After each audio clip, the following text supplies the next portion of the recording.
Tu es là, agissons parmi nous. Je t'adore, je t'adore. Tu es là, présent parmi nous. Je t'adore, je t'adore. Tu es là, agissons parmi nous. Je t'adore, je t'adore. Hey, tu ferais un chemin au Père des miracles. Tu tiens tes promesses, lumière dans les ténèbres. Mon Dieu, c'est ce que tu es. Oh yes, tu ferais un chemin au Père des miracles. Tu tiens tes promesses, lumière dans les ténèbres. Mon Dieu, c'est ce que tu es.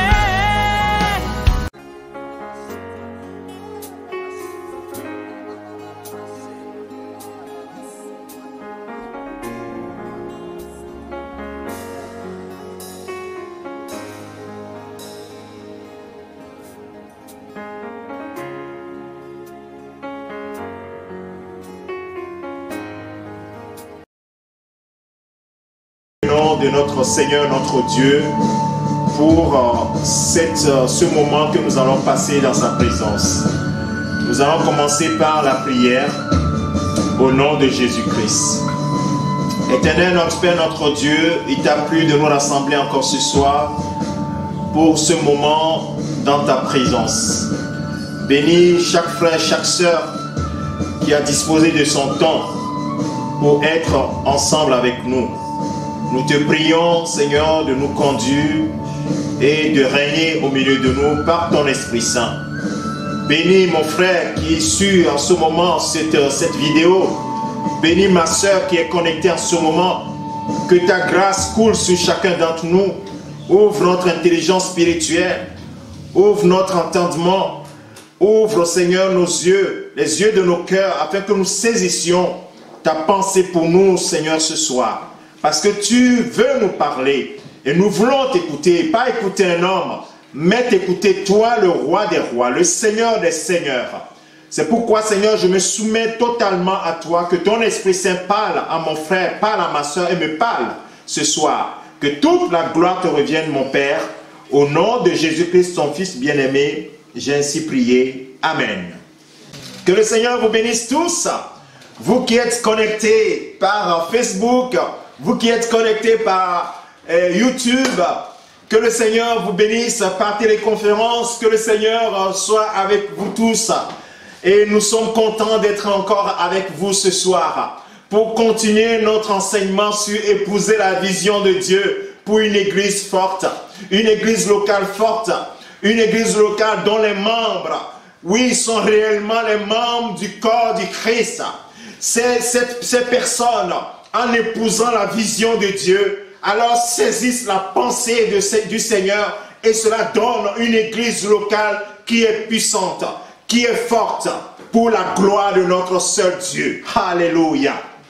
Bien-aimés, que le Seigneur vous bénisse. Et depuis la semaine dernière, nous étions en train de parler justement de l'enlèvement de l'église. Et l'enlèvement de l'église ou bien du retour du Seigneur, nous avons dit que la destination de l'église. Et c'est comme ça que nous avons titré cette partie, la destination future de l'église. L'église a une destination. L'église a une destinée. Et cela, nous devons l'avoir. En tant qu'enfants de Dieu, nous devons saisir cette destinée. Nous devons saisir cela. Et nous devons essayer de comprendre. Même si c'est difficile à comprendre, saisir l'essentiel qui nous permet d'avoir cette vision longue de ce à quoi le Seigneur nous appelle. Bien-aimés, oui, c'est la vérité. Et cette vérité nous est réservée. Connaître cette glorieuse destination nous permet de marcher d'une manière digne du Seigneur. Alléluia. Et l'apôtre Paul va dire aux Romains, dans Romains chapitre 8, verset 14, verset 18, nous l'avons cité la dernière fois, Il dit, oh, si nous sommes enfants, nous sommes aussi héritiers. Héritiers de Dieu et co-héritiers de Christ. Si toutefois nous souffrons avec lui, oui, nous pouvons souffrir, mais toujours avec Christ, pas sans Christ, afin de faire quoi? D'être glorifiés avec lui. J'estime que les souffrances du temps présent ne sauraient être comparées à la gloire à venir. À la gloire à venir qui sera révélée pour nous. Voilà toute la pensée, la gloire à venir qui sera révélée pour chacun de nous. Et la Bible enseigne que l'avènement du Seigneur se fera en deux temps, en deux phases. Et nous l'avions dit la dernière fois. La première fois, le Seigneur viendra et le Seigneur arrivera, la Bible dit qu'il descendra. Et l'Église sera enlevée à la rencontre du Seigneur. Et la Bible dit que nous allons le rencontrer dans les airs. Et nous serons toujours avec lui. Et nous avons cité des passages en 1 Thessaloniciens chapitre 4, verset 15 au verset 18. Nous le dit clairement. Et il dit, consolez-vous avec ces paroles, parce que c'est la vérité. Jésus revient. Mais la première phase, quand il reviendra, il ne viendra pas, il ne posera pas les pieds sur la terre, mais nous allons le rencontrer dans les airs. Ce n'est que ce que la parole de Dieu nous le révèle au travers l'apôtre Paul. Le Saint-Esprit nous révèle au travers l'apôtre Paul. Et nous avons cité plusieurs éléments qui confirment cela, que le Seigneur viendra et prendra son Église, enlèvera son Église. Et nous avons dit que enlever, nous serons enlevés, c'est-à-dire arpazo, nous serons subitement saisis. C'est comme si on nous arrachait du monde.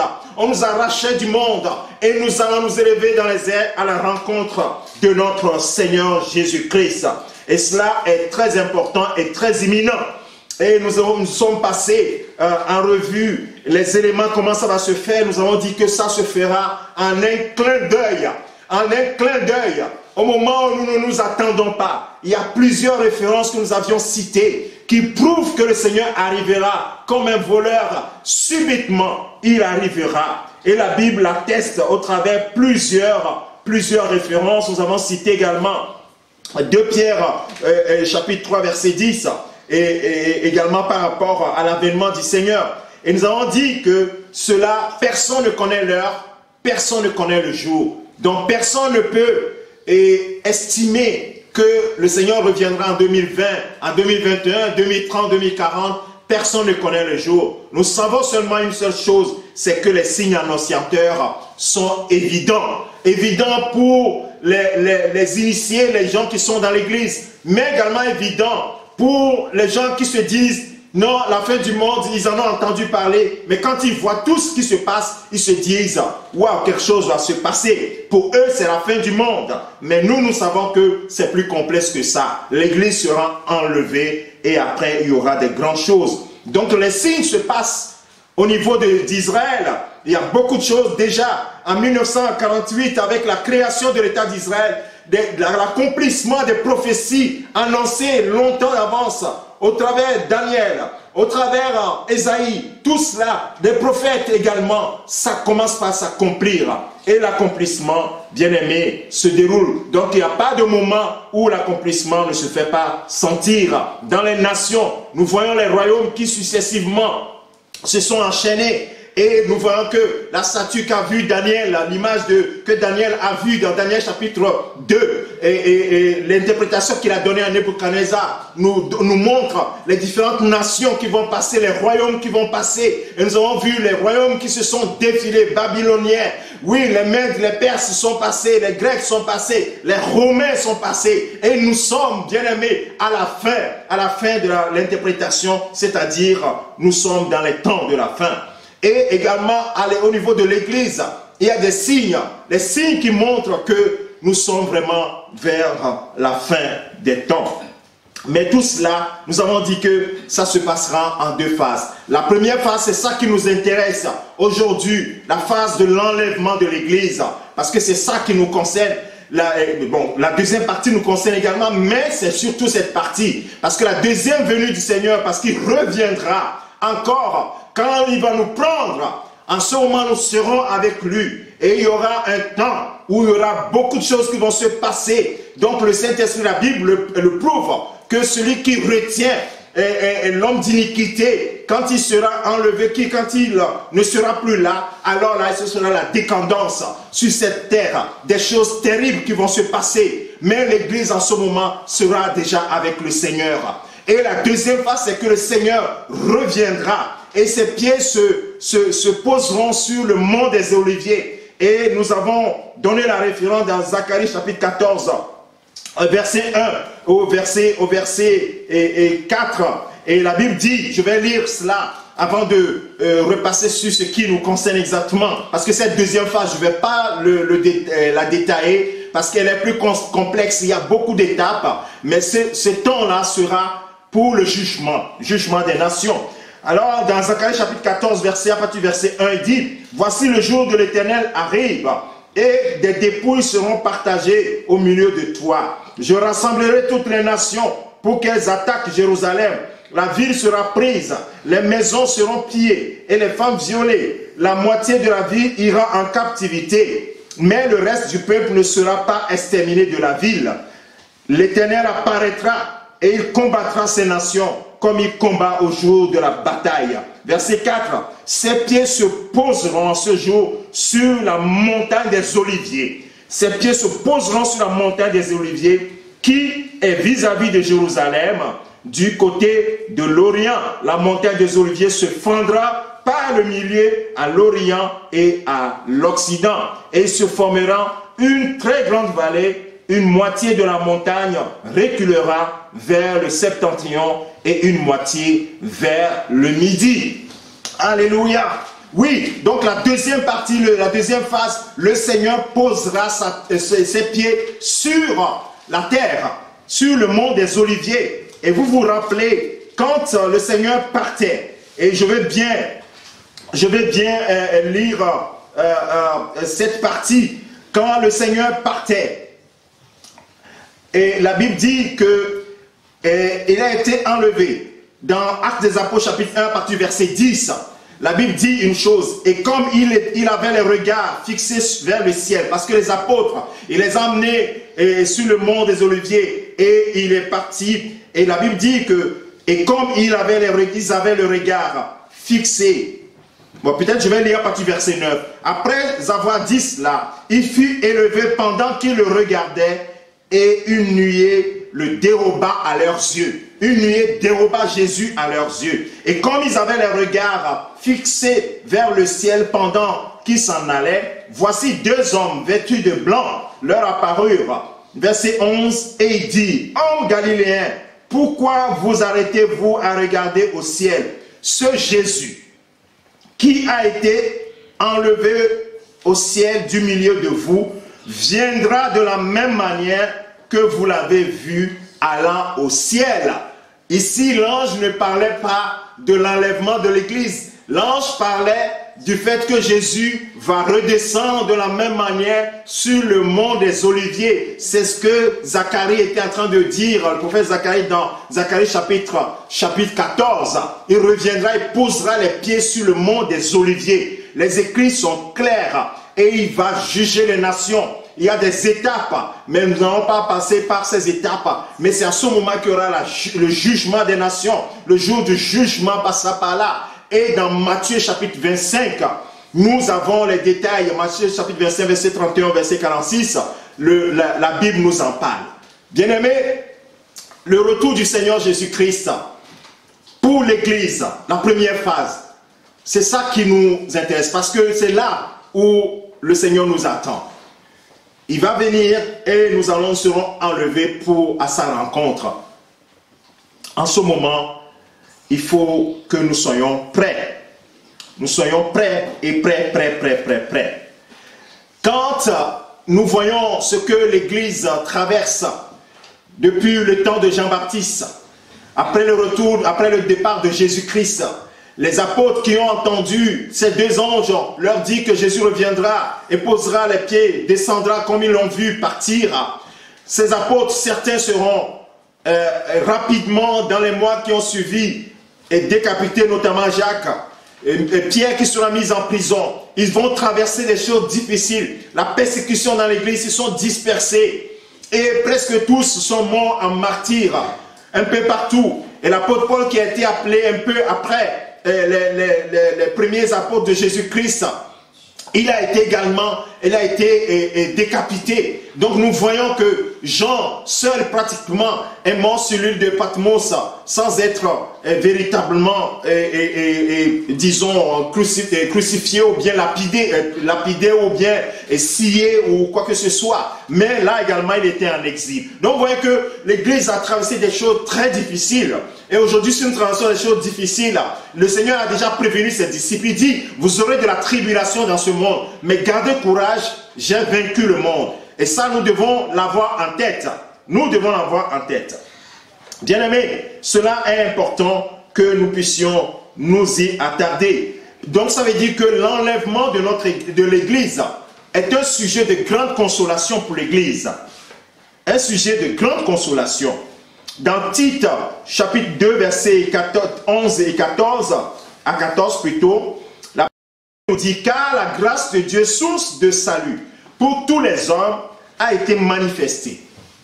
Elle nous enseigne à renoncer à l'impiété, aux convoitises mondaines et à vivre dans le siècle présent selon la sagesse, la justice et la piété, en attendant la bienheureuse espérance et la manifestation de la gloire du grand Dieu et de notre Sauveur Jésus-Christ, qui s'est donné lui-même pour nous, afin de nous racheter de toute iniquité et de se faire un peuple qui lui appartienne, purifié par lui et zélé pour les de bonnes œuvres. Donc l'apôtre Paul dit à Tite que nous devons attendre une bienheureuse espérance. Bienheureuse espérance. Et ça, c'est important que nous puissions le retenir. L'Église, il y a une joie qui est derrière. Ce n'est pas seulement les souffrances. C'est une bienheureuse espérance. Et l'enlèvement de l'Église marquera la fin de l'histoire terrestre de l'Église. Mais ce ne sera pas du tout la fin pour nous. Nous avons encore beaucoup d'autres choses à faire avec le Seigneur, mais nous demeurons toujours dans la présence de notre Seigneur et notre Sauveur. Donc l'histoire terrestre de l'Église se marquera, et l'enlèvement marquera la fin de cette histoire terrestre de l'Église. Et donc, bien aimé, comme c'est une bienheureuse espérance, il ne faut pas manquer du tout ce moment. Il ne faut pas manquer ce jour, frère. Parce que ce jour arrivera à l'improviste. Toi et moi, nous ne le saurons pas. Mais nous le saurons parce que, en ce moment, un signal donné, la Bible dit, nous serons enlevés. Oui, la Bible dit que chacun en son rang. D'abord, les morts en Christ ressusciteront premièrement. Et si je suis vivant, tu es vivant, et que nous demeurons dans le Seigneur, véritablement, nous serons changés. Et nous allons rencontrer le Seigneur dans les airs, comme la Bible le dit.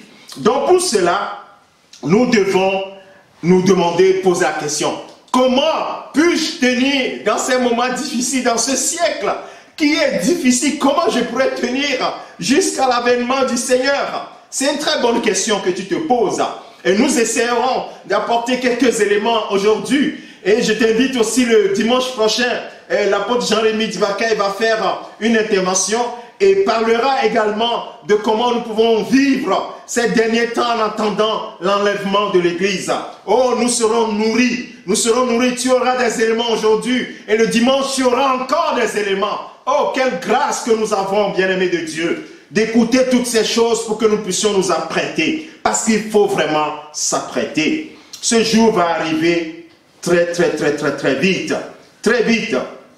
Et donc, là, quelque part, la parole de Dieu nous dit, et dans 1 Jean chapitre 2, verset 28, il dit, et maintenant, petits enfants, demeurez en lui, afin que lorsqu'il paraîtra, nous ayons plutôt de l'assurance, et qu'à son avènement, nous ne soyons pas confus et éloignés de lui. Ah, l'apôtre Jean est en train d'annoncer quelque chose qui est important.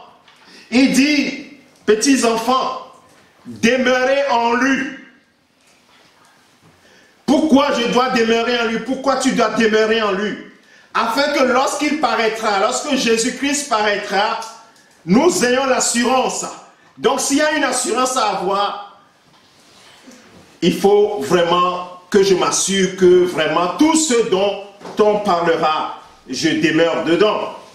Hein, que lors de son avènement, nous ne soyons pas confus et éloignés de lui. Le Seigneur ne veut pas que nous soyons confus et éloignés de lui. Le Seigneur veut que son Église soit enlevée avec lui. Il nous aime, il a donné son sang pour nous. C'est pourquoi son désir, c'est que toi et moi, nous soyons avec lui. C'est pour cela qu'il nous annonce les choses d'avance, pour nous préparer. Donc que ton écoute, que tes oreilles soient éveillées, bien-aimé de Dieu. Que tes oreilles soient éveillées. Que tes oreilles soient éveillées, bien-aimé de Dieu. Et je vais me permettre de lire un deuxième passage où dans Luc chapitre 21, on va parler des deux phases de l'avènement du Seigneur. Mais j'aimerais que tu regardes, ça c'est Jésus-Christ lui-même qui parlait à ses disciples. Il va dire quelque chose, et Luc chapitre 21, verset 25 au verset 35. Il dit, et sur la terre, il y aura de l'angoisse chez les nations qui ne sauront que faire au bruit de la mer des flots, les ombres en alarme de terreur dans l'attente de ce qui surviendra pour la terre, car les puissances des cieux seront ébranlées. Alors on verra le Fils de l'homme venant sur une nuée avec puissance et une grande gloire. Quand ces choses commenceront à arriver, redressez-vous, élevez vos têtes, parce que votre délivrance approche. Nous devons lire les temps. Notre délivrance approche. Donc nous devons quoi? Redresser la tête. Nous devons redresser la tête. Et il leur dit une comparaison. Voyez le figuier et tous les arbres. Dès qu'ils ont poussé, vous connaissez de vous-même en regardant que déjà l'été est proche. De même, quand vous verrez ces choses arriver, sachez que le royaume de Dieu est proche. Verset 32, je vous le dis en vérité, cette génération ne passera point que tout cela n'arrive. Le ciel et la terre passeront, mais mes paroles ne passeront point. Prenez garde, et là prêtons attention à ce que le Seigneur va dire. Prenez garde à vous-même, de crainte que vos cœurs ne s'appesantissent dans les excès de manger et du boire, et par les soucis de la vie, et que ce jour ne vienne sur vous à l'improviste, car il viendra comme un filet sur tous ceux qui habitent sur la face de toute la terre. Verset 36, Luc chapitre 21, veillez donc et priez en tout temps, afin que vous ayez la force d'échapper à toutes ces choses qui arriveront. Et écoute bien cette partie sur laquelle j'aimerais que tu prêtes attention. Et de paraître debout devant le Fils de l'homme. De paraître debout devant le Fils de l'homme. Bien-aimé, le Seigneur ne tardera pas. Alors, comment je peux paraître dans ces textes que je viens de lire? Paraître debout. Et l'apôtre Jean dit, demeurer en lui. Paraître debout devant le Fils de l'homme, quand il apparaîtra. Alors la question que je me pose, et tu te poses, c'est, comment alors puis-je être prêt? Comment puis-je m'apprêter? Il y a tellement de choses à dire là-dessus. Et forcément, nous ne pourrons pas être exhaustifs. Nous allons seulement toucher du doigt quelques éléments, quelques pistes que nous pourrons suivre. Parce que nous savons que le Seigneur nous donnera l'intelligence à chaque fois pour pouvoir comprendre les choix que nous devons faire. Il a donné des éléments sur lesquels nous allons appuyer. N'oubliez pas que la Bible, plusieurs fois au travers de l'apôtre Paul a écrit dans ses lettres, il a insisté, comme l'apôtre Jean l'a fait tout à l'heure au travers le texte que nous avons lu. Il a dit plusieurs fois de demeurer en lui. De demeurer en lui. Et surtout aux Éphésiens, si vous lisez Éphésiens chapitre 1, vous allez voir pleinement ce mot revenir.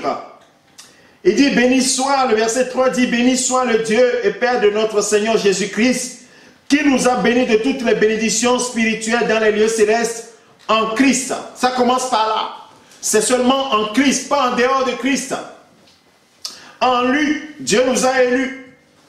Verset 7, ça c'est le verset 4. Verset 7, il dit, en lui, nous avons la rédemption. Verset 9, à la fin, il dit, afin que, selon le bienveillant dessein qu'il a formé en lui-même. Verset 10, pour le mettre à exécution lorsque les temps seraient accomplis, de réunir toutes choses en Christ, celles qui sont dans les cieux et celles qui sont sur la terre. Verset 11, en lui, nous sommes aussi devenus héritiers, toujours en lui. Verset 13, en lui, vous aussi, après avoir entendu la parole de vérité, toujours en lui, en lui, en lui, en lui, en lui, en lui. En Christ. Et vous vous rappelez dans l'évangile selon Jean, quand il parlait avec ses apôtres, il va dire, demeurez en moi et je demeurerai en vous. N'est-ce pas? Et il dit, dans le verset 7 de Jean chapitre 15, si vous demeurez en moi et que mes paroles demeurent en vous, si vous demeurez en moi et que mes paroles demeurent en vous, donc nous comprenons que la parole a son importance là. Si vous demeurez en moi, parce que nous avons dit, je demeure en Christ, je suis dans une église. Mais je pense que le Seigneur va plus loin. Ici, le Seigneur n'a pas parlé d'église, il a parlé de toi et de lui, de toi et de sa parole. Demeurez en lui. Demeurez en lui. Demeurez en lui. Demeurez en lui. Jean chapitre 15, verset 4. Déjà à partir du verset 1, il dit, je suis le cep. Mon père, lui, il est le vigneron, mais vous, vous êtes les sarments, c'est-à-dire les branches. Donc une branche qui n'est pas attachée en moi, qu'est-ce qu'il est? Il est coupé. Il est coupé et il est jeté dehors. Verset 4. Demeurez en moi et je demeurerai en vous. Comme le sarment ne peut de lui-même porter du fruit s'il ne demeure attaché au père, demeurez en moi. Donc cela va répondre au premier élément sur lequel j'aimerais attirer votre attention. Et s'il y a un secret, ou bien s'il y a un élément important sur lequel nous pouvons nous attarder, toujours en ayant en pensée demeurer en lui, c'est cette constance de cette insistance de demeurer en lui. Et cela nous rappelle quelque chose que nous avons vu précédemment sur les attentes de Dieu, ou bien les attentes du Seigneur pour son Église. Nous avons parlé d'un mot qu'on appelle la fidélité. La fidélité. Et je pense que c'est un élément important sur lequel, bien-aimés, vous devez faire très attention. La fidélité. La fidélité, ce n'est pas si vous demeurez en moi aujourd'hui et que demain vous ne demeurez pas en moi, ça marche. Non. Il y a une constance. La fidélité. Et c'est un élément très important sur lequel le Seigneur va insister, même durant ses enseignements lorsqu'il était sur cette terre. C'est pourquoi l'apôtre Jean va dire, le texte que nous avons lu tout à l'heure, Jean chapitre 2, verset 28, « Petits enfants, demeurez en lui. » Et quand il parle de « quand il paraîtra », donc c'est un événement qui va se passer un peu plus loin. Donc s'il dit « demeurez en lui », ça veut dire qu'il faut une constance dans cette position de demeurer en lui jusqu'à ce que. Et cela témoigne de la fidélité. La fidélité. La fidélité. Et là, lorsque je regarde le mot demeurer, en grec c'est meno. Meno, c'est séjourner, s'attarder, continuer à être présent. Il y a plusieurs mots qui traduisent meno, séjourner, s'attarder, ne pas partir, rester là, continuer à être présent. Et cela est important, bien-aimés. Et dans une des traductions, des différentes traductions, il dit rester le même, ne pas changer. Il ne faut pas changer, il faut rester comme tu es, dès le départ, jusqu'à la fin. Il faut rester comme tu es. Qu'est-ce que tu as entendu au départ? Que Jésus est mort pour toi, qu'il est ressuscité pour toi, et qu'en lui tu as la vie éternelle. En lui tu as le pardon des péchés. Ce que tu as entendu dès le commencement, il faut que tu demeures dans cette parole, et que tu marches dans cette parole. Il ne faut pas que tu changes. Il ne faut pas sortir de là. Il faut rester là-bas. Il faut garder continuellement. Ce sont les synonymes que je suis en train de vous donner. Continuez à être présent dans cette position. Il ne faut pas changer la chose. Et c'est là nous allons voir que l'apôtre Jean lui-même, il va le dire encore dans 3 Jean. Il dit que, je crois que je vais citer cette parole pour illustrer bien ce que je suis en train d'expliquer. Dans 3 Jean,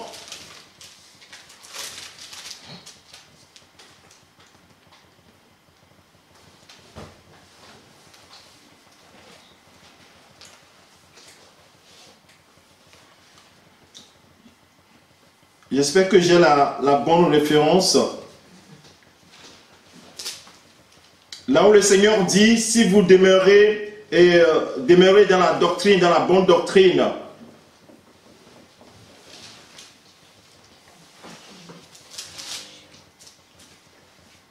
Alors, c'est 2 Jean, excusez-moi, c'est 2 Jean chapitre 2 Jean, il n'y a qu'un seul chapitre, le verset 9, 2 Jean verset 9, c'est pas 3 Jean, 2 Jean verset 9.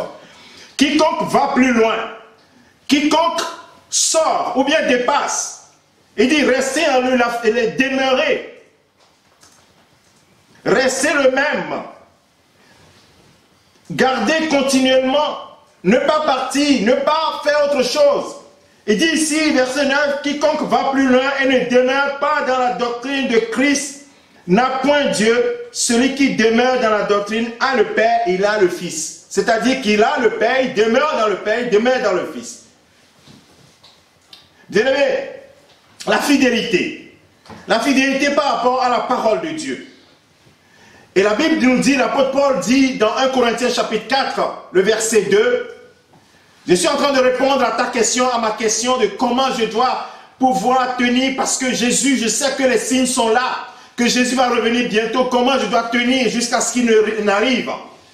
Et je suis en train de te donner des éléments pratiques. D'abord, le premier élément sur lequel qui doit résonner constamment dans ta tête, c'est la fidélité. La fidélité. Fidélité à la parole de Dieu. Fidélité à la doctrine de Christ. Fidélité à ce que Christ a dit. Ne va pas plus loin, frère. Ne va pas plus loin, ma soeur. Et dans 1 Corinthiens chapitre 4, le verset 2, l'apôtre Paul va insister là-dessus. Il va dire, du reste, ce qu'on demande des dispensateurs, des gens à qui on a confié quelque chose à distribuer, ou bien on a confié des choses. Les dispensateurs, on demande une chose. Qu'est-ce qu'on leur demande? C'est que chacun soit trouvé fidèle. Chacun soit trouvé fidèle. Bien-aimé, il n'y a pas un grand ministère, un petit ministère, un grand service à l'Éternel, un grand ministère à l'Éternel. Moi, je suis un grand évangéliste, un grand ceci ou cela. Mais ce qu'on t'a confié, ce que le Seigneur t'a confié, dit, je veux te voir être fidèle là-dedans. Voilà le maître mot. Si tu n'es pas fidèle dans les petites choses, je peux te garantir qu'il ne peut pas te confier de grandes. Déjà dans les petites.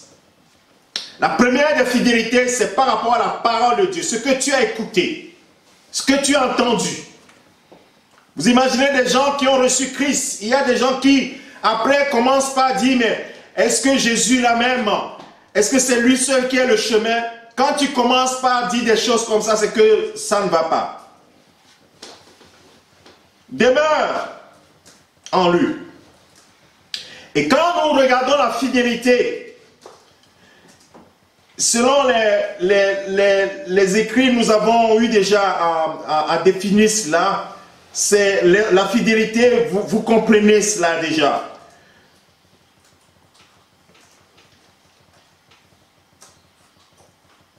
Bien-aimé, être fidèle.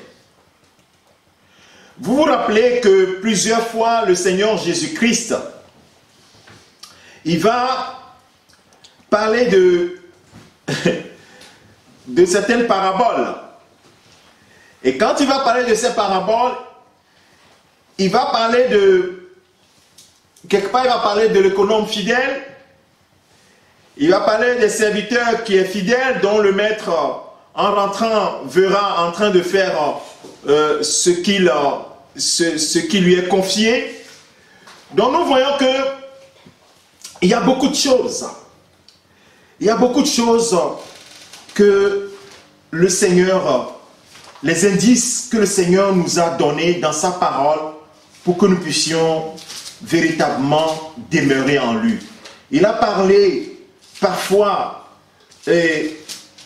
par des paraboles, parfois de façon très distincte. Il va parler, alors je vais citer peut-être dans Matthieu chapitre 25, nous avons déjà parlé de ça dans les précédents enseignements. À partir du verset 14, je vais essayer de paraphraser, d'aller rapidement sur l'essentiel. Lorsqu'il parlait des paraboles des talents, à chaque fois, je vous ai fait remarquer la dernière fois que le maître, quand il était de retour, il a confié des talents, divers talents aux uns et aux autres. Et la Bible dit, je vais lire le début, et dit, il en sera, verset 14, il en sera d'un homme qui, partant pour un voyage, appela ses serviteurs et leur remit ses biens. Il donna 5 talents à l'un, 2 à l'autre et 1 au troisième, à chacun selon sa capacité, et il partit. Chacun selon sa capacité. Et donc, ils sont allés, ils ont fructifié ces talents, et au retour du maître, ils vont faire leur rapport. Le premier va dire dans le verset 20, celui qui avait reçu 5 talents s'approcha en apportant 5 autres talents, et il dit, Seigneur, tu m'as remis 5 talents, voici j'en ai gagné 5 autres. Son maître lui dit, verset 21, c'est bien, bon et fidèle serviteur. Je vous ai fait remarquer la fidélité. À chaque fois, le Seigneur dit, bon et fidèle serviteur. Il dit, tu as été fidèle plutôt en peu de choses, je te confierai beaucoup. La deuxième personne également, même chose. Fidèle serviteur, tu as été fidèle en peu de choses. Et le dernier, qui n'a pas fructifié, qui est allé cacher son talent, qu'est-ce que le maître a répondu? Le verset 26. Son maître lui répondit, serviteur méchant et paresseux. Serviteur méchant et paresseux. Tu savais que je moissonne où je n'ai pas semé, et que j'amasse où je n'ai pas vanné. Il te fallait ainsi de suite, et dit, et ôtez-lui donc le talent et donnez-le à celui qui a les 10 talents. Car on donnera à celui qui en a et il sera dans l'abondance, mais à celui qui n'en a pas, le peu qu'il a, il lui sera ôté. Verset 30, et le serviteur inutile, jetez-le. Donc, vous voyez, le Seigneur insiste, malgré que les gens soient, ah, merci, ou bien, je suis content de toi, mon serviteur, tu m'as fructifié les talents, ainsi de suite. Il dit, fidèle serviteur. Le Seigneur attend de toi et moi que nous soyons fidèles. Fidèles dans les peu de choses, fidèles dans la parole de Dieu qui nous a laissés et fidèles dans ce que nous faisons. Fidèle, fidèle, fidèle. Cela est important.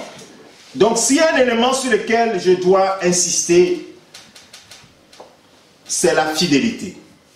La deuxième des choses, fidélité par rapport à la doctrine de Christ et par rapport à la parole de Dieu, globalement, mais à la doctrine de Christ. Et s'il y a autre chose sur laquelle je pourrais également apporter un éclairage, c'est il faut s'entretenir avec les choses de Dieu. Tu ne peux pas me dire que tu t'apprêtes, mais les choses de Dieu ne t'intéressent pas. Il faut que tu sois dans cette ambiance. Alors, je te donne un exemple qui est pratique. Un athlète qui va aller au championnat mondial, aux Jeux Olympiques, on va le mettre au vert. Ce n'est pas quelqu'un qu'on va voir avec ses amis circuler partout, aller dans les boîtes de nuit, aller où il veut. Il est soumis à un régime. Il est soumis à un régime drastique. On contrôle ce qu'il mange, et non seulement ce qu'il mange, mais ce qu'il fait aussi. Pourquoi? Pour maintenir sa performance. Il faut qu'il soit performant jusqu'au bout. Et que le jour J, qu'on le trouve, vous vous rappelez de ce mot tout à l'heure, qu'on le trouve debout. Qu'on le trouve debout. Pas que le jour-là, on le trouve complètement cassé, courbé. On dit, mais mon ami, mets-toi en stand-by pour le départ. Et le gars, il dit, non, non, non, je suis fatigué. Waouh, qu'est-ce que tu as fait? Comment tu t'es pas ménagé? Donc pour cela, on l'entretient. Il y a des gens qui sont les coachs, qui sont autour. Que la fédération, si c'est un champion du monde, pour la nation, c'est un élément important. On met à sa disposition tous les coachs qui sont aussi bien entretenus pour qu'on puisse lui donner vraiment le service qu'il faut. Pour faire quoi? Pour l'entretenir. L'entretenir mentalement, l'entretenir physiquement, et aussi l'aider dans ses répétitions ou bien son entraînement. Et bien aimé, vous savez que dans la parole de Dieu a pris l'exemple, l'apôtre Paul a pris beaucoup l'exemple de l'athlète. L'athlète se prépare.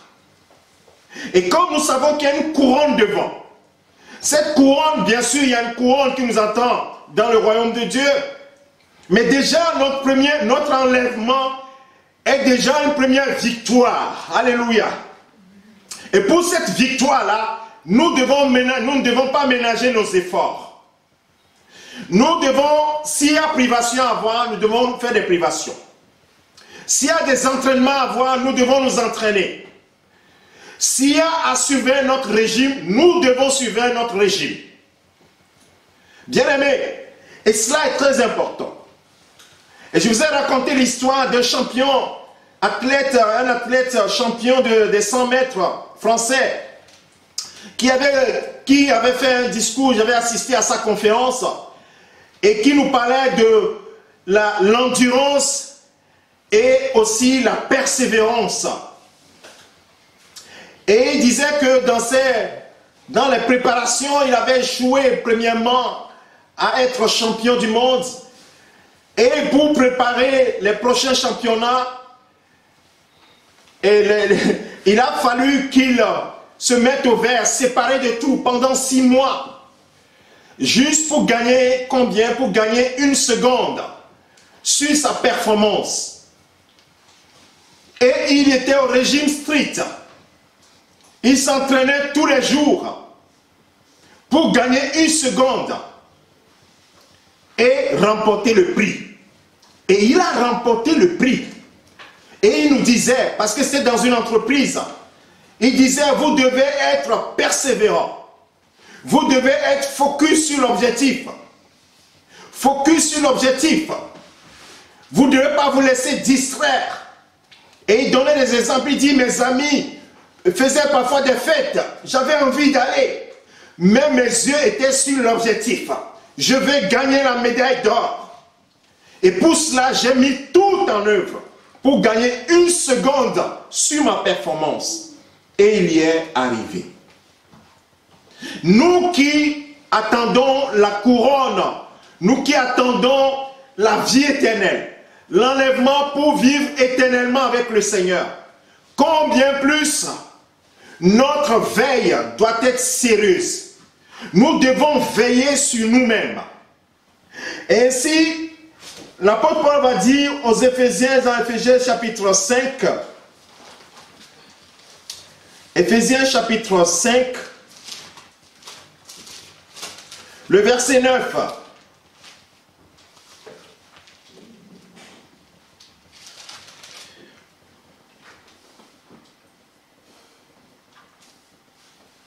Verset 19, excusez-moi, verset 19.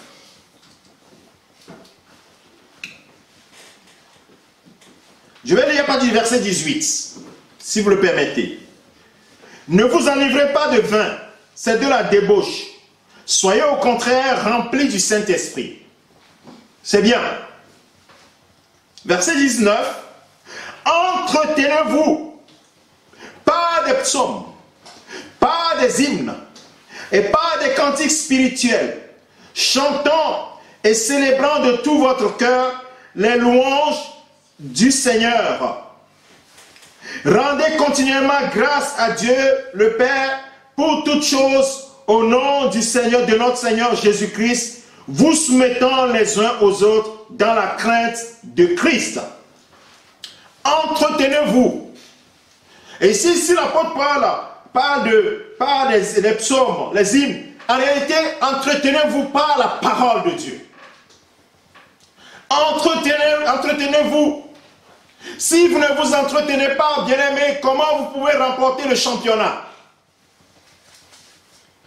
Avis à ceux qui disent, moi je sais que je suis déjà au ciel. J'ai déjà mon passeport, j'ai mon visa pour le ciel, il n'y a pas de souci, je peux faire ce que je veux, j'irai au ciel. Bien-aimé, ça c'est de la séduction, ce n'est pas vrai. Si le monde ne fait pas pareil, comment tu vas dire que le Seigneur lui va faire cela? Nous devons, à chaque fois la Bible est cohérente. Si tu lis dans Apocalypse, il dit, les vainqueurs, à celui qui vaincra. À celui qui, la dernière fois, j'ai fait un enseignement une prédication sur la persévérance. Celui qui persévérera jusqu'au bout. Celui qui va tenir ferme jusqu'au bout. Tenir ferme comment? En Christ. Dans la parole de Dieu. Et comment il peut tenir ferme s'il ne s'entretient pas? On s'entretient par quoi? Par la parole de Dieu, par des prières, par des louanges. Et ce que l'apôtre Paul dit ici, par des hymnes, par des cantiques spirituels, chantant, célébrant de tout votre cœur les louanges du Dieu puissant, de notre Dieu.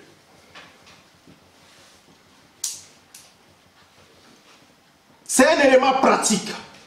J'ai parlé en gros de la fidélité, de demeurer en lui. Je crois que c'est le seul élément que je vais aborder sur ce point. Le Saint-Esprit va t'expliquer encore des choses. Mais je pense qu'en disant ceci, je suis en train de rassembler beaucoup de choses dans ces éléments. La fidélité, c'est être le même jusqu'au bout. Et nous avons dit tout à l'heure que la fidélité, c'est demeurer dans ce qu'on a entendu. Qu'est-ce que tu as entendu? Quel évangile as-tu entendu?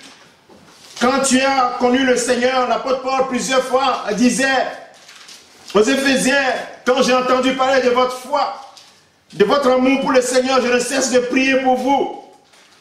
Parce que j'ai vu votre foi. Aux Colossiens également. Quelle est ta foi? Qu'est-ce que tu as entendu? Dans l'Épître aux Hébreux, chapitre 2, verset 1, la Bible dit, c'est pourquoi nous devons d'autant plus nous attacher aux choses que nous avons entendues, de peur que nous ne soyons emportés loin d'elles. Le monde, il y a des vagues qui se passent dans le monde. Toutes sortes de choses. Des doctrines. La Bible dit que nous soyons enracinés dans la parole de Dieu, afin que nous ne soyons pas emportés par des vents contraires, des vents qui nous éloignent. Ici, l'Épître aux Hébreux nous dit clairement que nous devons nous attacher aux choses que nous avons entendues. Et ici, nous avons la parole de Dieu. Nous attacher à ce que nous lisons la parole de Dieu. Demeurer dans la fidélité à la parole de Dieu. Au risque que nous soyons emportés loin d'elle. Si nous sommes emportés loin de la parole de Dieu, c'est des choses qui feront que le jour-là, nous ne serons pas debout devant lui. Il dit, quand le Fils paraîtra, le Fils de l'homme paraîtra, il faut que nous soyons debout. Debout. Alléluia. Il faut que tu sois debout. Bien-aimé, il y a un domaine dans lequel l'ennemi nous attaque, où nous devons garder la fidélité et aussi nous entretenir, c'est le domaine de la pensée. Nous devons aligner notre pensée, c'est la raison pour laquelle déjà, aligner notre pensée à la parole de Dieu, c'est la raison pour laquelle le titre de cet enseignement, on n'a pas mis simplement l'église. Parce que quelqu'un dira, mais c'est quoi l'église? Mais j'ai d'entrée de jeu, et je crois par le Saint-Esprit, donner le cap. Épouser la vision de Dieu, pas ma vision, pas la vision de quelqu'un. Épouser la vision de Dieu et demeurer dans cette vision de Dieu. Ne pas s'en écarter, ne pas être éloigné de cette vision de Dieu. Et ça, c'est un élément important que toi et moi, nous devons garder. Ne pas être éloigné de la parole de Dieu, de la pensée de Dieu. Et ça, c'est important. Et pour cela, qu'est-ce que nous devons faire? L'apôtre Paul en parle. L'apôtre Paul en parle. Et la plupart d'entre nous, nous connaissons très bien ce passage de Romains chapitre 12, verset 18. Et peut-être que si je pouvais le lire dans d'autres versions, je peux le lire. Le verset 2 nous dit, ne vous conformez pas au siècle présent, mais soyez transformés par le renouvellement de l'intelligence, afin que vous discerniez quelle est la volonté de Dieu, ce qui est bon, agréable et parfait. Ne vous conformez pas au siècle présent, mais soyez renouvelés dans votre intelligence. Bien aimé, il y a un domaine dans lequel l'ennemi ne va pas nous laisser tranquilles, et ça, soyez-en sûrs, c'est le domaine de la pensée et de l'intelligence, parce que le siècle présent veut communiquer quelque chose. Le siècle présent communique des messages. Et ce message, nous ne devons pas être réceptifs au message du monde. C'est pourquoi nous ne pouvons pas être moulés dans leur moule. Je vais lire la version Semeur dit, ne vous laissez pas modeler par le monde actuel. Nous ne devons pas être modelés selon le monde actuel. Mais laissez-vous transformer par le renouvellement de votre pensée pour pouvoir discerner la volonté de Dieu, ce qui est bon, ce qui lui plaît et ce qui est parfait. Parce que le monde ne viendra pas, c'est pas, il va injecter des pensées. La Bible dit que nous devons avoir notre bouclier, la foi, le bouclier de la foi pour éteindre les traits enflammés de l'ennemi, qu'il envoie vers nous, vers nos pensées, pour nous détourner sans que nous le sachions de l'objectif de la parole de Dieu, et parfois même nous isoler même, Et les gens dans l'église oublient que Jésus revient et il va revenir certainement. Et cela ne sera pas une bonne chose. Alors dans la version second 21, la Bible dit, ne vous conformez pas au monde actuel, mais soyez transformés par le renouvellement de l'intelligence. Je crois que c'est la même chose que ce que je viens de lire, afin de discerner la volonté de Dieu. Je vais lire la version Darby. La version Darby dit, et ne vous conformez pas à ce siècle, mais soyez transformés par votre entendement, transformés par le renouvellement plutôt de votre entendement pour que vous discerniez quelle est la volonté de Dieu, ce qui est bon, agréable et parfait. Bien-aimé, c'est ce domaine que tu dois te protéger à ce niveau. Et la seule façon de te protéger, c'est que la parole de Dieu soit abondante en toi. Que tu sois fidèle à la parole de Dieu. Ne t'en écarte pas. Et là, si tu es fidèle à la parole de Dieu, en ce moment, tu demeures en lui. Si tu es fidèle à la doctrine de Christ, alors tu demeures en lui. Si tu es fidèle, tu es attaché à lui. La parole, elle est là, c'est Jésus, la parole. Donc tu es sûr que tu ne vas pas te perdre. Il faut que tu sois christocentrique. Il faut que tes yeux soient sur Christ, sur la parole de Dieu. Ne t'en détourne pas. Si un ange vient te dire que maintenant, j'ai reçu la révélation pour venir te dire que maintenant, les hommes peuvent prendre 3 femmes et c'est maintenant le passeport, le visa pour aller au ciel. Mais l'apôtre Paul dit, même si un ange vient dire quelque chose qui est contraire, il ne faut pas écouter. Et dit, lui aussi, même l'apôtre Paul, il vient et il contredit ce que lui-même il a dit là. Qu'il soit anathème. Bien-aimé, n'écoutez pas tout. Restez sur les écrits. Les écrits sont inspirés. Et la Bible dit que la parole de Dieu est éprouvée. Restons sur cette parole. N'allez pas plus loin. Alors le temps passe. Nous pouvons poser des questions au 06 67 72 80 65, 06 61 72 80 65. Si vous avez des questions, on pourra peut-être répondre à quelques questions si c'est possible. Et j'aimerais revenir pour te faire un petit résumé de ce que je viens de dire. Un petit résumé. Un petit résumé, je t'ai parlé de la fidélité. Jésus va revenir, ça il n'y a pas de doute ça. Il va revenir, c'est certain. Et comment je dois m'apprêter? Je te donne juste les indices. Le Saint-Esprit va t'amener plus loin que ce que je viens de te dire. Dans un enseignement comme celui-là, je ne peux jamais être exhaustif parce que je ne suis pas le Saint-Esprit. Je te communique ce que moi je reçois en ce temps T. Le Saint-Esprit peut t'amener loin par rapport à ta parole, peut t'amener toujours dans les écrits à pouvoir ajouter des choses parce que je ne sais pas comment toi tu vis. Je ne sais pas comment tu raisonnes. Je commence par la première des choses que tu dois retenir très clairement sur comment s'apprêter. Il faut que tu sois fidèle. Le Seigneur attend de toi la fidélité. Fidélité en quoi? Fidélité dans le fait de demeurer en lui. Demeure en lui. Demeure dans sa parole. Obéir à sa parole. Demeurer dans la parole, c'est aussi obéir à la parole. Quand tu ne demeures pas dans la parole, ça veut dire que tu entends, mais tu ne l'as pas, tu n'obéis pas. Donc, demeurer dans sa parole, obéir à sa parole, ne vivre que pour sa parole, ne réfléchir que pour sa parole, être modelé selon la parole et non pas selon le monde, le siècle présent. Donc, la fidélité par rapport à la parole de Dieu. Et l'élément pratique que nous pouvons aussi apporter dans notre quotidien, c'est de s'entretenir. S'entretenir. C'est pour cela que les gens qui font... Il ne faut pas raisonner, bien-aimé.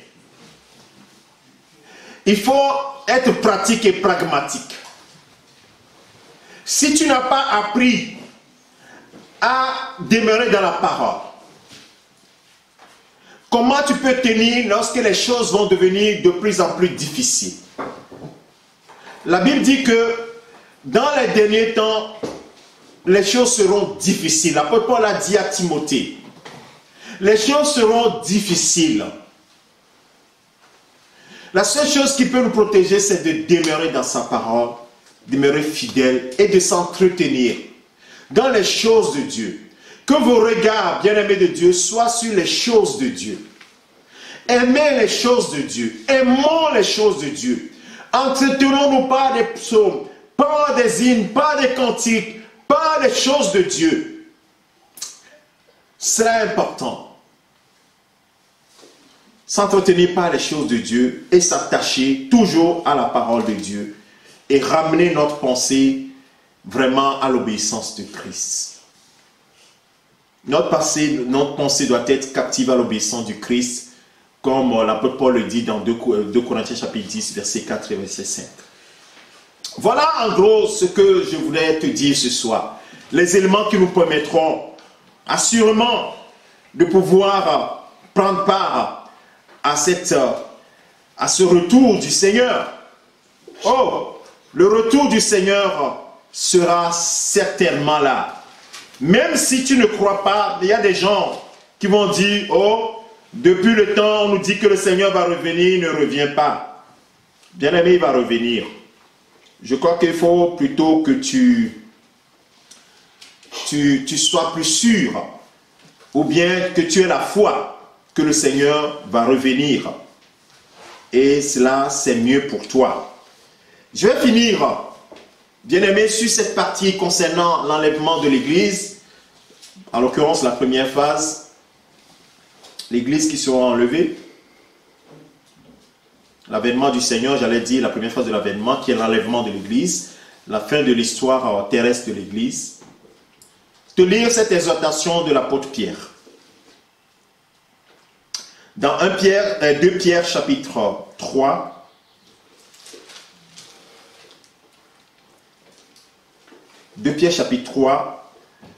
je vais lire, c'est assez long, mais je vais essayer, est-ce que j'ai un peu de temps? Je vais essayer peut-être de lire jusqu'à le verset 9. Comme ça, tu peux lire après jusqu'au verset 15.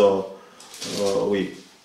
Voici déjà, bien-aimé, la seconde lettre que je vous écris dans l'une et dans l'autre. Je cherche à éveiller par des avertissements votre saine intelligence, afin que vous vous souveniez des choses annoncées d'avance par les saints prophètes et du commandement du Seigneur et Sauveur enseigné par vos apôtres. Sachez avant tout que dans les derniers jours, il viendra des moqueurs avec des railleries et méchants et marchant plutôt selon leur propre convoitise. Ils disent, où est la promesse de son avènement? Car depuis que les pères sont morts, tout demeure comme dès le commencement de la création. Et ils veulent ignorer en effet que les cieux existèrent autrefois par la parole de Dieu, ainsi qu'une terre tirée de l'eau est formée au moyen de l'eau. Et que par ces choses, le monde alors périt submergé par l'eau. On parle là du déluge, dans lequel seul Noé, 8 personnes sont sorties, Noé, sa femme, ses 3 fils et leurs épouses. Verset 7. Mais que par la même parole, les cieux et la terre d'à présent sont gardés et réservés pour le feu, pour le jour du jugement et de la ruine des hommes impies. Mais il y a une chose, bien-aimés, que vous ne devez pas ignorer, c'est que devant le Seigneur, un jour est comme 1000 ans, et 1000 ans sont comme un jour. Le Seigneur ne tardera pas dans l'accomplissement de la promesse comme quelques-uns le croient, mais il use de patience envers vous, ne voulant pas qu'aucun périsse, mais voulant que tous arrivent à la repentance. Que tous arrivent à la repentance. Le Seigneur arrivera. Vous pouvez lire la suite chez vous. Alors peut-être que je vais lire le verset 14. Il dit, c'est pourquoi, bien-aimés, en attendant ces choses, appliquez-vous à être trouvés par lui sans tache et irréprochable dans la paix. Croyez que la patience de notre Seigneur est votre salut. Comme notre bien-aimé frère Paul vous l'a aussi écrit selon la sagesse qui lui a été donnée. La patience de notre Dieu est notre salut, toi et moi. Toi qui écoutes cet enseignement, je ne sais pas comment tu marches, mais au travers de cet enseignement, le Seigneur te donne un sérieux avertissement. Un jour, tu ne diras pas que je n'ai pas écouté ce message. Tu as bien entendu ce message. Le jour du Seigneur viendra comme un voleur, viendra à l'improviste. Toi qui marches dans le désordre, reviens. Toi qui ne marches pas dans l'obéissance à la parole de Dieu, reviens. La grâce du Seigneur t'a été accordée. Saisis cette grâce. Ne la méprise pas. Revois ta façon de marcher. Prépare-toi chaque jour tu te réveilles. Prépare-toi à la rencontre de ton Seigneur. Tu ne sais pas si tu reviendras à la maison. En ce moment, ce sera la fin pour toi. Si tu meurs, ou bien si le Seigneur, tu es vivant, le Seigneur arrive, ce sera le jour-là. Il n'y aura pas de tricherie. Il n'y aura pas d'argumentation. La Bible dit, celui qui sera trouvé debout, il sera pris, un point trait. On dit que nous serons arrachés, un point trait. Tu ne sauras pas, subitement, les gens ont disparu dans le monde, 1 million de gens ont disparu. Tu te dis, mais qu'est-ce qui se passe? Est-ce que c'est ce que j'ai entendu dans l'enseignement du pasteur Alexandre sur épouser la vision de Dieu? On a parlé de l'enlèvement. Est-ce que c'est de ça qu'on est en train de parler? Bien aimé, si tu es là à te poser la question, ça veut dire que tu n'es pas parti. Parce que si tu es parti, tu ne peux plus te poser cette question. Et nous avons lu ici, le Seigneur ne veut pas que nous périssions. Il est venu mourir à la croix pour toi et moi. C'est pourquoi ce n'est pas pour moi, c'est que chacun doit sauver son âme. Chacun doit travailler pour son salut, bien-aimé de Dieu. Et cela pour la gloire de notre Seigneur. Il voudrait passer l'éternité avec nous. Ou bien nous devons passer l'éternité avec lui. Et il nous attend. Bien-aimé, que le Seigneur te bénisse pour cette écoute. Je t'invite le dimanche à 12 h à écouter l'intervention de l'apôtre Jean-Rémy Dibakaï, qui est le responsable de toutes les églises de la communauté, qui va parler également de ce thème, s'apprêter pour l'enlèvement. Comment marcher dans ce siècle-là pour s'apprêter pour l'enlèvement. C'est un sujet capital. Nous ne prêchons pas assez sur ce sujet et beaucoup de gens dans l'église, les ados, les jeunes, ils ignorent totalement. Si dans leur église, on n'a jamais abordé ce sujet, ça veut dire qu'ils sont ignorants de ce sujet. Ce qui est un grand danger. Ils ne savent pas où ils vont. Ils pensent que l'église, c'est juste aller à la maison, revenir, écouter les prédications, les enseignements, chanter. Ça s'arrête là. Non, nous sommes en train de nous entretenir. Le Seigneur prépare son église pour l'enlèvement. L'histoire de l'église terrestre va s'arrêter à un moment donné. Que le Seigneur bénisse ses paroles dans ton cœur. Que le Seigneur te soutienne, te fortifie dans la marche. La marche est longue, mais elle est toujours victorieuse. Souviens-toi, le Seigneur a dit dans Matthieu chapitre 7, verset 18, « Je bâtirai mon église, et les portes de séjour des morts ne provoqueront point contre elle. » L'église du Seigneur est toujours forte. Si l'église locale épouse cette vision de l'église que le Seigneur donne à son église, forcément et certainement l'église sera forte. L'église locale sera forte, bien-aimés. Que toute la gloire soit à notre Seigneur et à notre Dieu. Il nous reste 2 minutes. Il n'y a pas de questions, il nous reste 2 minutes. Nous allons chanter un dernier cantique. Oui, le Seigneur te dit, ne crains rien, je t'aime. Oui, ne promène pas les regards inquiets. Le Seigneur, les promesses, il ne tarde pas dans l'accomplissement de ses promesses. il tarde à venir pour nous donner l'occasion de nous apprêter davantage. Et le Saint-Esprit est là pour nous aider. Le Seigneur nous accorde, il a mis des coachs autour de nous, des hommes, des femmes, oui, autour de nous pour nous accompagner. Les frères, les sœurs, pour que l'église locale, nous soyons accompagnés, nous préparer à la rencontre de notre Seigneur. Nous allons chanter ce cantique dans un esprit de consécration. Le Seigneur nous lance un message. Ne crains pas. Ce message, c'est un message de joie, d'espoir, d'espérance. Merci Seigneur. Alléluia. Merci Jésus. Oh, gloire à Jésus-Christ. Ne crains rien mon frère. Le Saint-Esprit va t'aider. Nous nous retrouverons avec notre Seigneur. Certainement. Dis, nous nous retrouverons avec notre Seigneur. Ne crains rien, je t'aime. Je suis avec toi.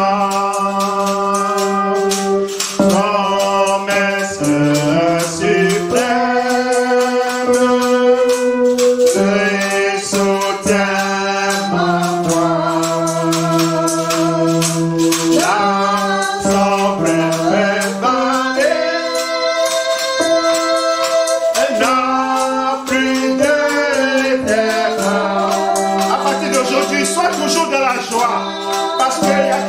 Extraordinaire que le Seigneur te réserve dans le ciel. Tu seras consolé. Tu seras consolé à jamais. Non, jamais tout seul. Non, jamais tout seul. Jésus, mon sauveur, me garde. Jamais ne me laisse seul. Non, jamais tout seul. Non, jamais tout seul. Jésus, mon sauveur, me garde. Je ne suis jamais tout seul. Alléluia, tu n'es pas seul mon frère. Nous ne serons jamais seuls. Le Seigneur est avec toi et moi. N'aie pas peur. N'aie pas peur. Tu dis, oh Seigneur, et si je n'y vais? Non, il ne faut pas avoir peur. C'est pour toi que le Seigneur a préparé de grandes choses. Demeure simplement en lui, dans sa parole. Et certainement, tu seras dans sa présence. Alors prions le Seigneur, remercions-le pour ce moment merveilleux. Oh, c'est ce message d'espérance, ce message, cette glorieuse espérance que nous avons en Jésus-Christ. Merci Seigneur de ce que, oh, un jour tu nous prendras avec toi et nous serons toujours avec toi. Oh Seigneur, il n'y aura plus de crainte, il n'y aura plus de maladie, il n'y aura plus de souffrance. Nous serons éternellement avec toi. Oh, quelle glorieuse espérance. Nous te bénissons, notre Dieu, notre Père. Merci pour la vie de mon frère. Merci pour la vie de ma soeur. Merci pour mon frère qui a pris conscience qu'il doit ranger sa vie conformément à ta parole. Merci pour ma soeur qui a pris conscience que l'enlèvement peut se passer à tout moment et qu'elle range sa vie à partir d'aujourd'hui. Merci pour les décisions qui sont prises. Toi qui n'as pas reçu le Seigneur, merci Seigneur de ce que mon frère qui ne t'a pas encore reçu comme son Seigneur, son Sauveur, est en train de prendre la décision de se donner totalement à toi. Oui Seigneur, merci pour toutes ces âmes qui se réconcilient avec toi, qui se réconcilient avec toi en ce moment. Merci pour mon frère qui fléchit genoux en ce moment et crie à ton secours en disant Seigneur viens, Seigneur prends-moi, Seigneur oui transforme-moi, je veux que tu sois mon Seigneur et mon Sauveur. Oui merci Seigneur de ce que tu prends mon frère, de ce que tu viens à lui, de ce que tu communies avec lui, que toute la gloire te revienne. Béni sois-tu notre Père, notre Dieu, pour ta fidélité, au nom de notre Seigneur Jésus-Christ. Évidemment, bien-aimé, toi qui n'as pas encore reçu le Seigneur Jésus-Christ comme ton Seigneur et ton Sauveur, tu peux l'inviter à venir dans ton cœur. Oui, la Bible dit que si tu crois dans ton cœur que Dieu, tu crois qu'il est le Fils de Dieu, qu'il est mort, qu'il est ressuscité, et si tu confesses dans ta bouche que le Seigneur, Dieu l'a ressuscité, alors tu seras sauvé. Crois dans ton cœur, répands-toi, crois au Seigneur Jésus-Christ et tu seras sauvé, toi et ta famille. Oui, passe par la repentance, tourne le dos à ta vie passée et tourne-toi résolument. Prends la décision de marcher avec Jésus-Christ. Oui, prends-le comme ton Seigneur et ton Sauveur et dorénavant marche en lui. Et si tu as besoin d'être soutenu, contacte-nous, soit par WhatsApp, soit par Facebook, soit par YouTube, ou tu peux nous envoyer un message sur notre site internet www.cfcparisnord.com. Oui, tu as beaucoup de canaux sur lesquels tu peux nous contacter pour être accompagné. Il y a des frères et des sœurs qui peuvent t'accompagner pour que tu puisses, oui, marcher une vie chrétienne victorieuse. C'est en Christ seulement que nous avons la paix et la joie. Sois béni mon frère, sois béni ma sœur. À partir de ce soir, oui, tu as reçu le message d'espérance. Demeure en lui et certainement tu verras sa face. Que le Seigneur te bénisse. Bonne soirée à toi et à bientôt. À vendredi pour la tour de prière pour l'église tout entière. Et toi aussi, tu peux te connecter sur le même réseau le vendredi pour la tour de prière. Au nom de Jésus-Christ. Amen. Shalom, shalom, shalom. Merci Jésus. Alléluia. N'oubliez pas de liker la vidéo, de la partager avec vos amis et surtout de vous abonner à notre page.